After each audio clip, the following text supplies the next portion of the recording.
वासा लाहौर की तरफ से लाहौरियों के लिए खुशखबरी। सार्फिन अब घर बैठे वासा लाहौर का बिल जमा करवा सकेंगे। बैंक ऑफ पंजाब और वासा लाहौर के दरमियान मफाहमती याददाश्त पर दस्तखत हो गए। रियल टाइम ट्रांजैक्शन से दोबारा बिल लगने जैसी शिकायत का भी खात्मा हो सकेगा। तमाम बैंक्स में से बैंक ऑफ पंजाब वासा लाहौर के साथ रियल टाइम ट्रांजैक्शन में जाने वाला पहला बैंक बन गया।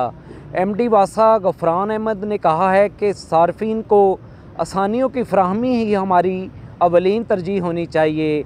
एमडी वासा गफरान अहमद की तरफ से बैंक ऑफ पंजाब के बाद बाकी बैंकों के साथ भी रियल टाइम ट्रांजैक्शन के माहदों का टास्क दे दिया गया है।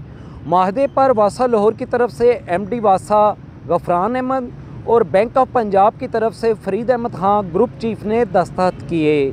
इस इजलास में बैंक ऑफ पंजाब से फरीद अहमद खान, शर्जील रज़ा खान, आमर डार, हामिद खान शरीक थे।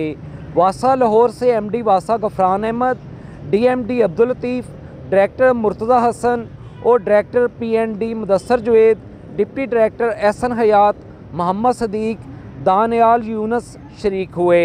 एमडी वासा के मुताबिक शहरियों को सहूलियात की फराहमी का मिशन जारी रहेगा और लाहौरियों के लिए मज़ीद सहूलतें जो हैं वो पैदा की जाएंगी और शहरियों को सहूलतों की फराहमी ही वासा की अवलीन तरजीह है।